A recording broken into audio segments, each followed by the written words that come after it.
Bonjour et bienvenue dans ce nouveau podcast, c'est le nouveau numéro avec le couple Bombi. Vous savez, ici nous parlons et nous explorons tous les faits sociaux, nous partageons des clés de développement personnel et nous nourrissons notre foi. Donc nous grandissons ensemble, bien évidemment nous ne connaissons pas tout. Le sujet c'est de parler en quelque sorte quelles sont les caractéristiques d'un homme selon la Bible dans le mariage. Quelles sont les caractéristiques d'un bon époux? Je suis toujours accompagné de Madame Armandine, la sœur Armandine. Comment ça va et qu'est-ce que tu penses de ce sujet? Bonjour, je vais bien, merci. Alors, c'est un sujet qui est très capital. Et vu que le sujet parle de l'homme, j'aimerais d'abord que toi tu introduises et puis je verrai ce que je pourrais dire par la suite. Merci. Ah oui, quelle responsabilité parce que je suis un homme. Ok, il n'y a pas de problème.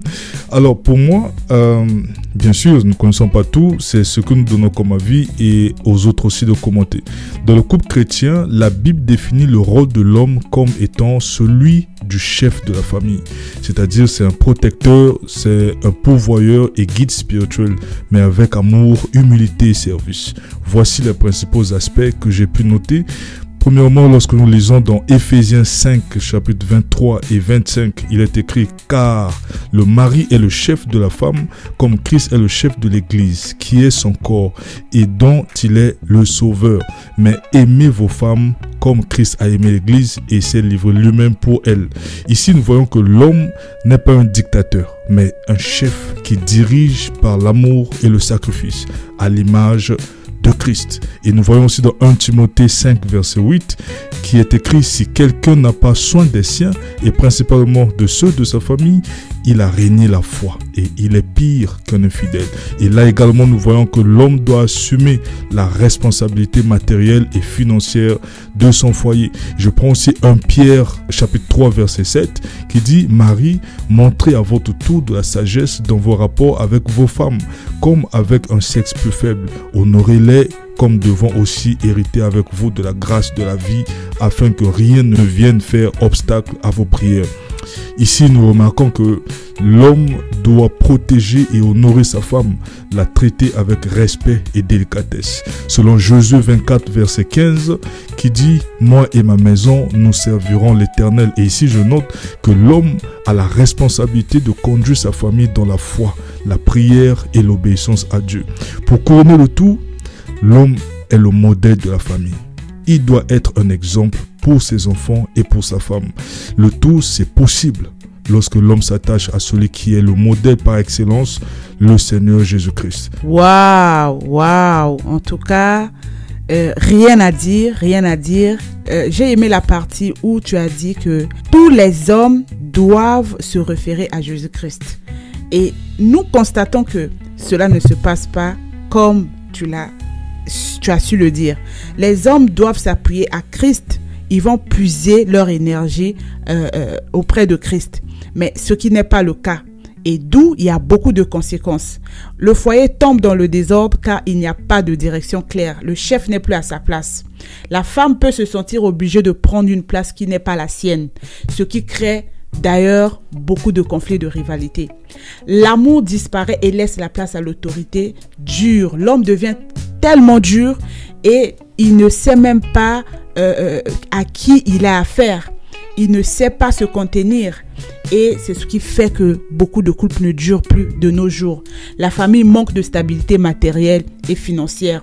Les hommes ne donnent plus ce qu'on appelle par l'attention. L'attention n'y est plus et la confiance est brisée. L'homme perd le respect dans sa maison et les enfants n'ont plus de repères non plus parce que le père est tout le temps parti. Spirituellement, nous voyons que l'homme qui craint Dieu, qui est attaché à Dieu, il demeure fidèle à sa famille. Mais ce qui n'est pas le cas. Et souvent, les femmes se sentent blessées dans leur cœur et perdent sa joie et se sont bloquées dans les foyers. Et ce qui crée beaucoup plus de l'amertume, laisse la place aux disputes et à la séparation. La famille s'éloigne de Dieu car personne ne peut montrer le chemin. Et pourquoi? Parce que l'homme est tout le temps parti. L'homme n'est pas là et du coup, la femme se retrouve seule avec les enfants. En conclusion, je dirais que quand l'homme ne joue pas bien son rôle de chef surtout étant que prévoyeur, protecteur et guide spirituel, le foyer perd son équilibre et sa bénédiction. Les hommes doivent observer cette hiérarchie-là. J'aime souvent le dire, Christ est le chef de l'homme, l'homme le chef de la femme. Elle doit s'appuyer à un chef qui est fort, à un chef qui est à sa place.